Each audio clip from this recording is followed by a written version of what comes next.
and welcome to my podcast, Jack to the Future. From science and inventions to pollution and recycling, I talk about what's changing in the world, the future, and how we can help with that. Every month I'll talk about a different future theme. For example, the future of science, tech, sustainability, reading, music, and all sorts of other ones. The future of everything. Did you know? You can find me on Facebook and Instagram as Jade to the Future, and on YouTube as Jack to the Future. Follow me to get behind the scenes info, access to the previews about my next episodes, and much, much more. This week we're talking about the future of comedy. I talked to James Campbell, a children's author and comedian. But as you'll find out, he's also passionate about the environment and making some massive changes to reduce his carbon footprint and help him to live sustainably. Funny and future thinking, my perfect guest. As well as talking about why some jokes are funny and why some aren't, different types of comedy, how technology may be affecting entertainment, how COVID has affected comedians and their audiences, and of course what the future may hold for comedy, we also talk about the environment and what we could do to help, and James talks about his current project. We have a cracker in store for you today. I usually talk about various bits of research I've done for this episode, but James and I had such a great conversation that there isn't really time for that. I did read some articles with Mum, which is how I came up with the questions for James, and Mum will put them in the podcast description if you want to take a look. Now, before I start this week's episode, I have some podcast pals whose specialism is all things funny, so I thought I would mention them as I highly recommend you check them out. It's called the Whoopee Chicken Podcast Show. Yes, you heard me right. It's suitable for children and adults with lots of fun, music, science and jokes, and even better than that, it's a dad and his daughter that run it. How great is that? Here they are telling their favourite joke, and to fill you in all about themselves... This is a message from the future. Hey, this is Athena and Daddy from the Whoopee Chicken Podcast Show, and we're on Jack to the Future. Hey, Daddy. Yeah, what is it, Athena? I can see into the future. You can see into the future. Wait a second. When did that start? Next Tuesday. Next Tuesday. Haha. Hey, now what? Hey, Daddy. Yeah, what is it, Athena? Check us out on the Whoopee Chicken Podcast Show at whoopeechicken.com. It's the Whoopee Chicken Podcast, Whoopee Chicken Podcast, Whoopee Chicken Podcast Show. All right, yeah. I like it. Thanks, guys. Mum will put a link in the description to the Whoopee Chicken Podcast website. Comedy has been around as far back as the 5th century BC. Really long time ago. In the ancient Egyptian times, comedy was a very important part of life and culture. There was also a lot of gore, so at least it cheered them up. There were people who performed stand-up comedy for money in front of Pharaoh Ptolemy. Apparently the king laughed so hard he nearly died. Yeah, that's crazy. He laughed so hard he nearly died. Wow. With it being so old, I think people always want to be entertained, but what people find funny will change, depending on what's around at the time. Maybe stuff like popular TV programs, music, stuff like that. To find it funny, you have to be familiar with that topic and have some sort of connection to it. For example, I'm not that keen on football, so I'm probably unlikely to find jokes about football that funny, because I might not actually understand it. I think it might be harder to actually make people laugh in the future because there's so much entertainment that we can access at the click of a button. So we may actually run out of funny things to watch or listen to.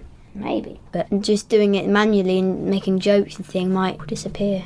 What do you think the future of comedy will be? I'd like to welcome my special guest today, James Campbell. I won't say too much about his job because that's my first question, but I will say just take a look at his YouTube channel and you'll see he's very funny. Thanks for being here, James. Oh, thank you for having me, Jack. It's a privilege. Can you tell my listeners what your job is? Yeah, well, I've got lots of jobs, really. It all sort of wraps into one, but I'll tell you. So I'm a writer and I'm an author.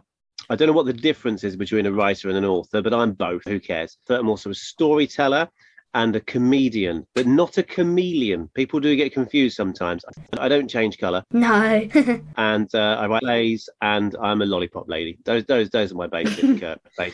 Sorry, I don't mean to be sexist or anything. Yeah. Why are you called a lollipop lady if you're a man? Well, I think these days you can be whatever you like. And also, they were only advertising for lollipop ladies. And it's the same outfit, it's just different underwear. It's fine. Do you have a lollipop lady at your school, Jack? We used to, but I hear this all the time because one of the parts of my job, Jack, is I travel around primary schools. And I've noticed lots of things have changed. Lots of things have stayed the same. What's stayed the same? Pencils, they're the same. Nobody's changed pencils in 27 years. Recorders, they're exactly the same. They're terrible. Do you play the recorder, Jack? no, because it's... No, good. Well done. Keep it that way. It sounds awful. And what else is the same? Sitting on your bottom. That's exactly the same as it was when I was little. I had to sit on my bottom as well. Very strange thing to say that, sitting on your bottom, isn't it? Because you can't sit on anything else. I mean, I'm sitting on a chair, but I'm still on my bottom. So I thought maybe she meant sit on your bottom. So I tried sitting on somebody else's bottom, and then that did not go well. That was a bad week. But anyway, so what has changed, however, is lollipop ladies. There used to be millions of them, and now there are hardly any. So I think they're like an endangered species. Apparently, because I get the figures sent to me every month, because I'm a member of the Royal Society for the Prevention of Cruelty to Lollipop Ladies. Apparently now there are more snow leopards in the Himalayas than there are lollipop ladies in Britain. Isn't that terrible? Imagine if that was actually true. So you used to have a lollipop lady. What happened to your lollipop lady, Jack? Endangered species now. So did they replace her with anything? Is there now like a pedestrian crossing, like beep, beep, beep, beep, beep, beep, beep, or a zebra crossing, or a speed bump, or anything like that? They're basically just traffic lights. Okay, yeah, they put the traffic lights in. Yeah. Often lollipop ladies get replaced with speed bumps, which is quite fun. Because the lollipop legends, which is the name of a book I can't be bothered to write, they say that when a lollipop lady dies, she gets buried under a speed bump. And that way she can still slow the traffic down and protect the children even from beyond the grave. That's job commitment, isn't it? Yeah. They also say that at certain times of the year, like full moons and Halloween, in the middle of the night, around midnight, the speed bumps open up and the lollipop ladies rise again and walk the land like luminous zombies. But I don't know, just making it up. You should definitely write that book. I had a good book. Yeah, I've never actually been a proper lollipop lady, but I would like to be. I think it's a great job. Yeah. What does stand-up comedy mean? Do you get sitting and lying down comedy too? Yeah, you do. And jumping on one leg comedy, very important. Yeah, I don't know why stand-up comedy is called stand-up comedy, even though it's one of the things I do. I'm not an expert. But yeah, I think it's along the lines of you're just standing up doing it. I don't think it's about how you stand, because obviously some people sit down and do it. When I was your age, Jack, one of my favourite comedians was Dave Allen. I'm sure you'll find him on YouTube. You might want to check the age rating first. I haven't heard of him. I'll take a look. Most of his shows, he was sitting down in a chair telling stories. So was that sit-down comedy? Like in the 1980s, there was comedians like Alexi Sale and Ben Elton who started doing this new, different kind of comedy where they weren't doing stuff that had been written for them, because lots of the stuff on the telly has writers. But these people were like, no, this is my stuff that I've made up, and I'm going to do it live on a stage. And going to be me just standing up with a microphone. And the great thing about that sort of comedy, they called it alternative comedy at the time. Now alternative comedy, I suppose, has become mainstream comedy. But at the time, the great thing about comedy is if something happens in the news, whether it be politics or climate change or anything at all, the newspapers, they can write about it and it will go in tomorrow's newspaper, and that's fine. But if you want to really put some thoughtful stuff into it and you want to write a book, it's going to be a year before that book gets published, isn't it? Or if you want to make a TV program about it, it's going to be a couple of months before you can make that TV program, really. But with stand-up comedy, it can happen now, and then straight away you can be on stage and you can do your thing. So it's really now stand-up comedy. That's one of the things I like about it. So at the moment, there's a lot of Boris Johnson getting into my stories and lots of climate change stuff as well. I think that's what stand-up comedy is. It's one person talking from their own point of view about how they see the world in a funny way, and often getting away with making people think when they're not noticing. I see. Yeah. Does that make sense? Yeah. That's clever, isn't it? Because you're a comedian, does that mean you're funny all the time? Yeah, that's a good question. No, I think I'd get quite wearing if I was funny all the time. And also, my children wouldn't take me seriously, would they? But I do try and have a lightness to life, definitely. But yeah, you can't be funny all the time, otherwise you'd explode. Yeah, as you said, none of your children would actually take you seriously. So sometimes my dad does reverse psychology, which doesn't really work on my 2-year-old sister because he just thinks she can do that thing.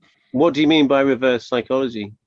Like if she does something naughty and then dad says, do it, and then she says, okay, and then she just does the thing. But it's supposed to work the opposite way, because then the children know that they shouldn't do that when they actually say... Yeah, I can see what you mean. It doesn't really work. Yeah, well, I'm sure your dad appreciates you critiquing his parenting style. That's excellent. Keep doing that. My favourite joke is a bit rude, but it's okay to say, I think. Can I tell you it?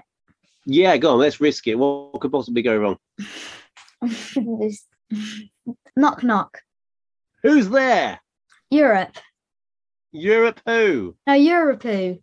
Ah, fantastic. I said Europe who. That's marvellous. Yeah, I quite like that. I don't think that's too rude at all. I don't think something that you do every day can be that rude, really, can it? Surely. So, yeah. When did poo become rude? I mean, farting, that's rude, definitely. It depends where you do it. If you do it like with the Queen, that's very, very rude. But on your own, it's fine. Never do it in a spacesuit, though. That's a disaster. You can't escape. Yeah. Yeah. What's your favourite joke? Oh, good question. I mean, you could say that I don't really do jokes. I just tell funny stories and say funny things. My favourite joke, which isn't mine, which is like a question and answer joke, is what's orange and invisible? And the answer is this carrot. That's an unusual one. Yeah, I like that one. I also like what's red and sits in the corner, a naughty bus. I think you're making these up now. That's quite good. And what's green, and if it falls on your head, it'll kill you. It's a golf course, obviously. The extreme. So yeah, those are some of my favourite jokes, but they're not my jokes. I didn't make them up. I just heard them. Although I think, actually, the closest I've got to a proper joke is, do sausage dogs eat sausages, or do they just look at the sausage and go, I'm not eating that, it looks like my nan? Because that's kind of a question, isn't it? But it's not like a joke form, but it's quite short and snappy. So yeah, I think that's my favourite joke of mine. Yeah. I have a massive few hundred pages, a book of knock knock jokes. Most of them are rubbish. Some of them are good.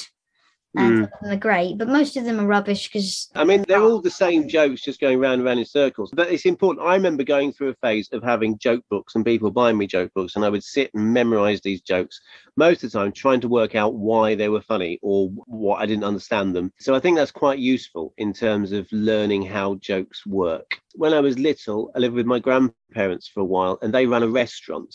And after everybody had eaten their dinner on a Sunday lunch, then we would all have our Sunday lunch. And my grandpa would tell jokes, and my uncles would tell jokes. But they were always, and when I'm performing, I find it a lot easier if it's all part of one big story, because that way I can remember what's going on. There are some comedians whose entire show is like joke, and they're all separate and different from each other. And there's no sort of connection. I don't know how they learn it all like that. It's amazing, really. Everybody does things in different ways, don't they? Yeah, to memorise it all must be really hard. Yes. My granddad likes Tim Vine, and his jokes are like that, aren't they? Like, for example, he says, Velcro, what a rip-off. Excellent. If you make up your own jokes, which I've done before, I sometimes get them mixed up, and then you have to work actually making the joke, because sometimes it doesn't really make sense, but you know what it means, but the other person you're telling it to doesn't understand it, and then they just don't really think it's funny. If I were you, I'd just concentrate on just being funny and saying funny things. Because the funniest things, the ones that people really laugh at the most, are whatever it is you're talking about, aren't they? That you've just made up on the spot. And that's funny. I think that's funnier than a joke. Yeah, sometimes real life things are funnier. We watched the funny banana song on YouTube from your book, from The Funny Lives of Sharks. Yes. With your children. My sister wanted to play it over and over again. I haven't read the book yet, but What have bananas got to do with sharks? So is that too Really much? good question. Well, first of all, I'm glad you enjoyed it, and I'm glad your sister wants to watch it again and again and again. That's great. So in The Funny Life of Sharks, which I wrote a couple of years ago, I had to talk about, obviously, there is a song, isn't there, called Baby Shark, which did quite well.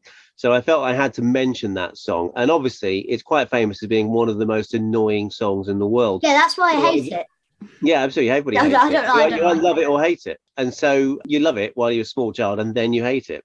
And so I wrote a list of other really famous, annoying songs. So there's I Know a Song That'll Get on Your Nerves. I know a song that will get on your nerves, get on your nerves. That's well.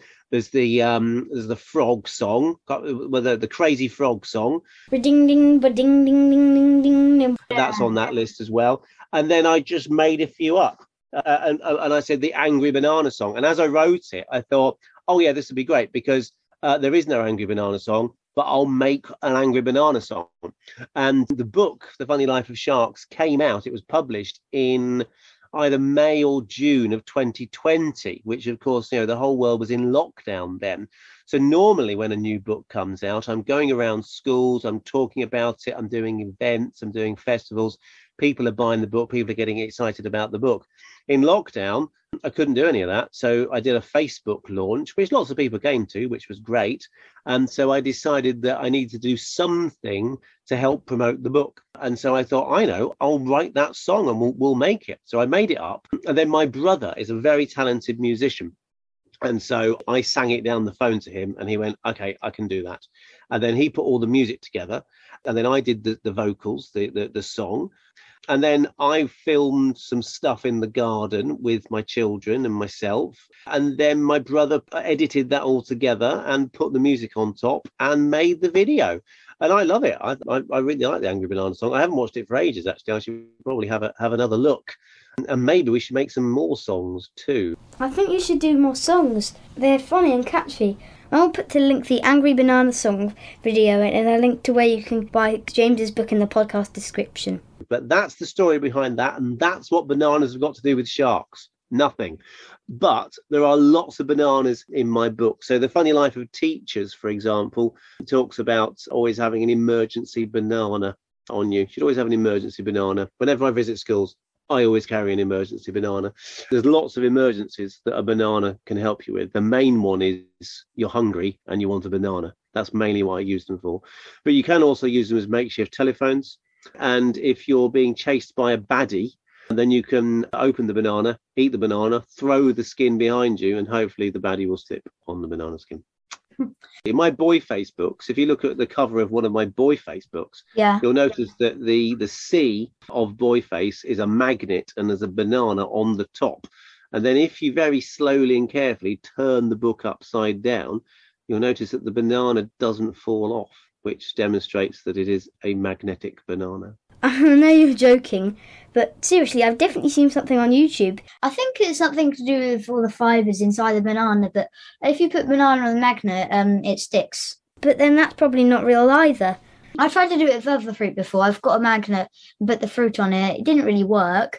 And then I tried with a banana, and for a second, it just hung on top of the magnet. So okay, well there you go then. Maybe all bananas are magnetic. Maybe I'm onto something accidentally. Yeah, thanks for the input. It's good. I'll put the link in the description. See what you think, listeners. How many books have you actually written so far? It's a great question. Okay, so there's 4 boy face books. There's a book I wrote years ago which was rubbish, so we don't talk about it. That's 5. Then there's The Funny Life of Pets, The Funny Life of Teachers. That's 7. Funny Life of Sharks. 8. Write Your Own Funny Stories. 9. And then in September, my new book comes out. It's called The Funny Life of Football. I've written that. That's done. So that's 10. So 10 is the answer to your question. Does that sound a lot, or does that sound like I'm not really trying? In the middle, I'd say. In the middle there. Thanks for helping. Yeah. I mean, if you interview somebody like, I don't know, Michael Morpurgo, he'd be like, oh, yes, I've written 150,000 books. So blah, blah, blah, blah, blah. But he's really annoying. So, it's fine. Yeah. Have I written more books than J.K. Rowling? How many has she written? How many Harry Potter books are there? 7.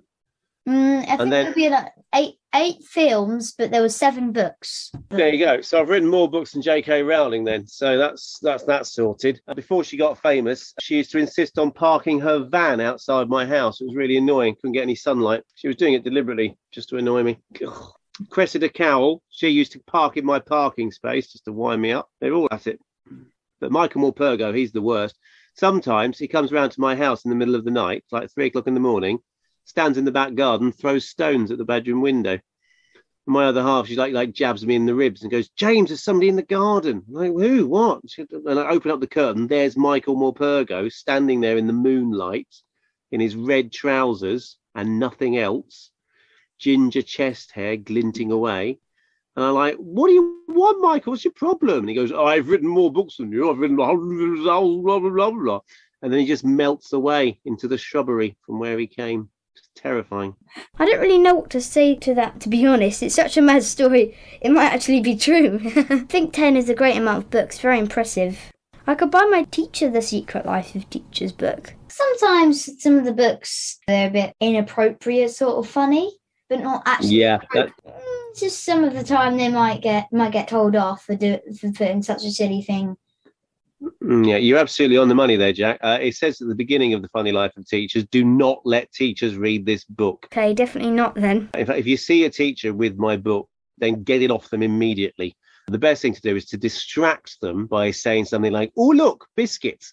And then while they're looking for the biscuits, rugby tackle them, wrestle them to the ground, get the book off of them, and then just leg it. Run as fast as you can, find a shed, bury the book under the shed, fill the shed with TNT, and then explode the shed. It's the only rational thing to do.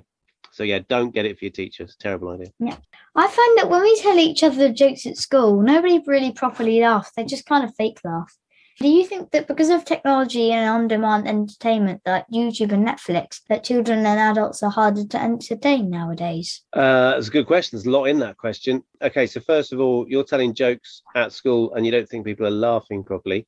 It's probably because you're telling jokes. Because like we talked about earlier, jokes generally aren't very funny, are they? What's funny is being on the spot and coming up with something funny. Yeah, that's what I do most of the time to my friends, and they do laugh then, but...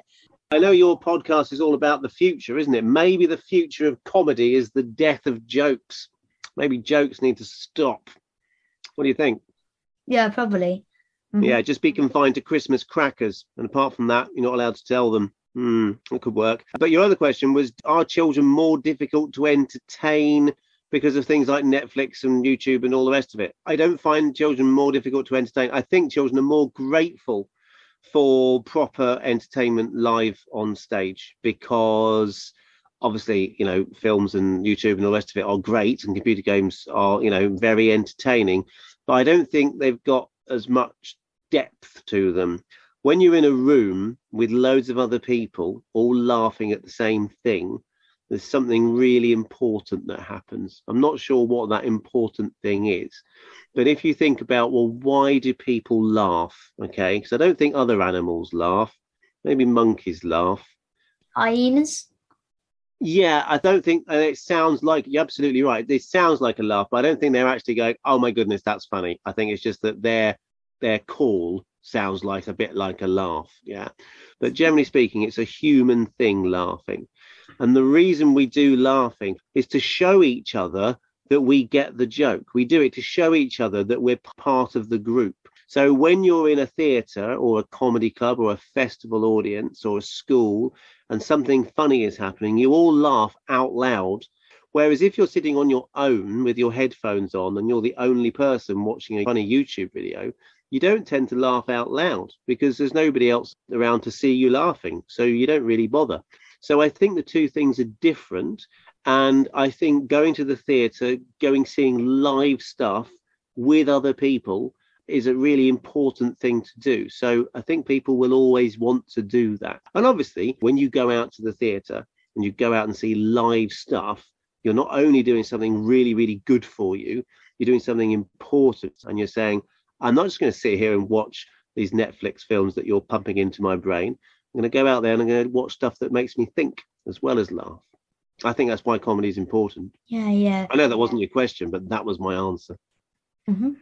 I definitely agree. That's why it's important because, as you said, sometimes things on the screen aren't as funny as actually real life. And the great thing about live stuff is it can and often does go wrong. If you're watching a film, and I watch films as well, I'm not having a go at films. If you're watching a film, it doesn't go wrong, does it? Because they've polished it and polished it and polished it. There are no mistakes in a Netflix movie. There are no mistakes in a Disney film, right? But if you're watching live stuff, things can go wrong. People can forget their words, props can break, and comedians can get lost, and people can heckle. I can be doing a show and I can ask somebody on the front row a question and they can come up with something I've never heard before, and suddenly the show is different because of what the person on the front row said, and it changes, and then everybody knows I'm making it up as I'm going along, and that is quite dangerous because you don't know what I'm going to say next. And then you start thinking, does he know what he's doing? Is he in control? What's going on here? And that excitement, I think, makes it all even funnier. Yeah. I think that's how it works anyway. Yeah, I know what you mean. I've heard in radio sometimes they do make mistakes because it's live, but then they turn it into something funny and then they just make a joke about it. And that's usually funnier, isn't it? That's usually funnier than what they were trying to do. So, yes. When I first started going around schools, I was only like 21 when I started, and I was in a school once. And I'd finished. I had an hour of stories and stuff. I did my hour and I was just finishing off. And one of the teachers stood up and she said, I'm really sorry, James, but we thought you were going to do 2 hours this afternoon. And I was like, oh, OK, I didn't know that. But I'd done all of my prepared stuff. And so I just made it up for the second hour. I just made things up. And the second hour was better than the first hour. So I then learnt that I'm usually at my best if I'm making stuff up. I still do loads of things that I've prepared and done before. And often I do things that I've done before, but I pretend that I'm making it up as I go along. So, it's an exciting art form. I have done comedy for grown-ups, but I much prefer doing it for children. Yeah, so basically you're just doing it spontaneously. You sort of, yes. When I am, that's when it's my best, I think. Yeah. Yeah, I think that definitely does work because, people just laugh quite a lot more. When I'm actually saying some of the questions, let's say, and there's this sort of different sort of flow when I don't know what I'm saying and I'm just make it up on the spot and then... Oh, yeah, it's important to prepare. I think it's important to have a plan, and your questions are really good. And the way that you talk and deliver your questions is really good. But your follow-up questions, which you're making up as you're going along, those tend to be even more interesting. Oh, thank you. Obviously, with COVID and lockdowns, theatres have been shut, so stand-up comedians like you haven't been able to perform in person. Do you think virtual comedy is the same? Well, I've seen lots of sort of grown-up comedians do comedy clubs online, and if you can't do anything else, then why not? But it's not the same as being in the same room as people. Like I said earlier, it's this sort of animal thing of people showing each other that they get the joke. I don't think you get that on the computer. I did an online TV show called The Accidental Show, which was basically like a live chat show for kids, and that was on Zoom. And the great thing about that was, one, I wouldn't have thought of doing it if it wasn't for lockdown. And two, I think if I wrote to CBBC and said, could I do a live comedy show in which I interview loads of children's authors and illustrators and stuff, and we don't really have a plan and we just go along by accident and see what happens, they would say, no, we're not doing that, James.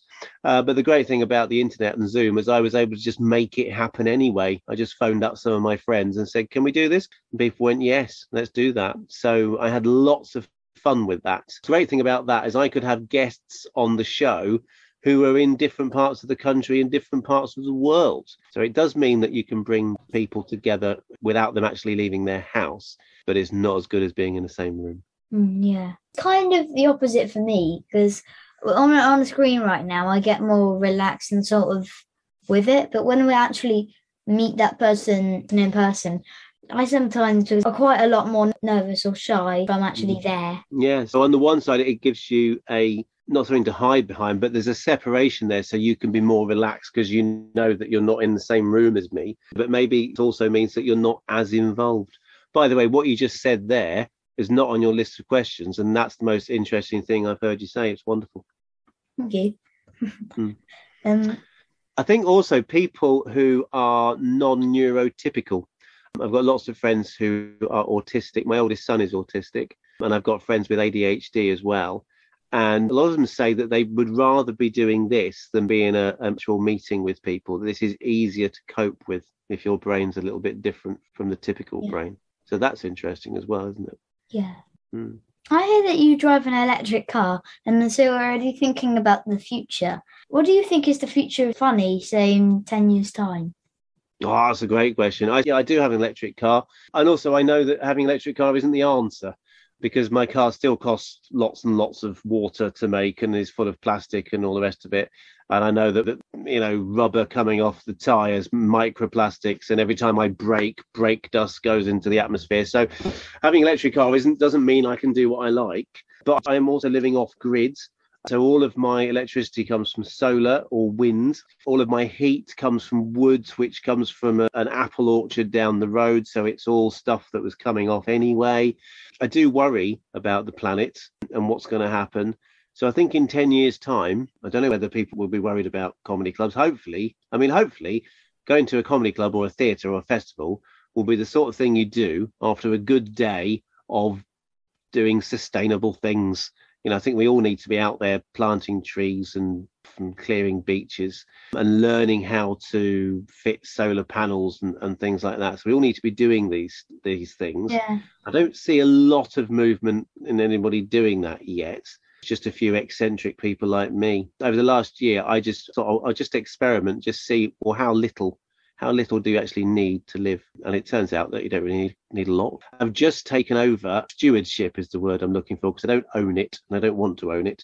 But I've just taken over, I'm looking after a 3-acre field, which at the moment is 3 acres of thistles. And the person that owned it didn't know what to do with it. And so I'm going to slowly turn it into a kind of a food forest where you've got apple trees and fruit bushes and everything's edible. So I think everyone needs to be doing more things like that. And I'm happy to be at the edge of things. And most people would go, I couldn't live like that, or I couldn't do that. Well, that's very impressive. I think it's a good idea. I built a compost toilet. I've used one of those at forest school, yeah. So all of my waste goes back into the system, back into compost. Nothing leaves, is the theory. But yeah, I'm still working on it, though. I'm definitely not perfect. I think if everybody just works out where they are and then moves along a bit, then that might be a good idea. And for some people, that might just be a question of, only flushing the toilet every other time you go to the loo. Or it might mean getting the bus more than driving. Or it might mean eating less meat. I don't know. Everybody can do something, can't they? I think it's really important that we do. Yeah. I always talk about little superheroes working together to make a big change to our planet. Because, we have to do something. Otherwise, in 10 years' time, I don't think the priority will be going to a comedy club or a festival. Who knows what will happen? Yeah. At the moment, loads of people, like you said, on news, they're always talking about the environment. And I'm just like, well, why don't we do all this stuff? And then people actually are doing it, but not everybody, because some people don't really actually care about the environment. I just think that we should deal with that, really, and just... Yeah. I think we should all be more like you. Yes, it's probably not for everyone. I'm hoping to come and see you in your stand-up show in May. Can you tell my listeners where they can find out about your shows? Yeah, well, if you go to my website, which is thejamescampbell.com, then it's all on there. And if you want to find out more about what I'm doing, then if you just send us an email, there's an email there, and I'll stick you on the mailing list. Then you'll find out about new books and shows and stuff. And do you want to know, can I tell you last thing, what I'm writing at the moment? So I'm writing The Funny Life of Saving the Planet, which is one of the reasons that I'm doing all these crazy things, you see. So I'm trying to write about it at the same time. So that will hopefully come out in 2023 or maybe 2024. Depends. And hopefully by then the planet will still be here to be saved. So that's what I'm working on at the moment. Mm-hmm. Yeah, cool. That sounds great. I'll definitely look for those on your website. I'm really pleased that you're going to come along to my show in Bedford. We'll have to go and have a milkshake afterwards or something. Yeah. Lovely. Thank you so much for talking to me today, and I've really enjoyed it. My favourite bit was when we talked about your jobs. Good stuff. Maybe I should start adding farmer into my list as well. Or climate activist. Thanks. I'll have a look at that and I'll adjust it for next time. I'm really looking forward to come to your show, and I'll definitely take a look at some of your books before then. Jack, it's been an absolute privilege to be on your podcast. I've really enjoyed it. And I think what you're doing is absolutely wonderful. So more power to you. Cool. Thank you. It's really nice to meet you. I'll see you in Bedford. It's not a phrase I've said before. Bye-bye. Bye. This week's episode has been a lot of fun. I've laughed a lot, and so has my mum. And then I must be honest, at times I really didn't know what to say. James's humour is so contagious, and I left the interview feeling so happy. Laughter really is the best medicine. Like with everything, we don't really know what the future of comedy may look like, but I think I agree with James that jokes just really aren't that funny anymore. Although I do get that to help us learn how our jokes work, and actually for children I think they're helpful because we can learn that words have more than one meaning, and that's why we can make them funny sometimes. This isn't a funny joke, but I do like it, and it is a good example of what I just said. Don't trust atoms, they make up everything. Get it? That's all we've got time for today. Thanks for listening. Join me next time for another exciting episode of Jack to the Future.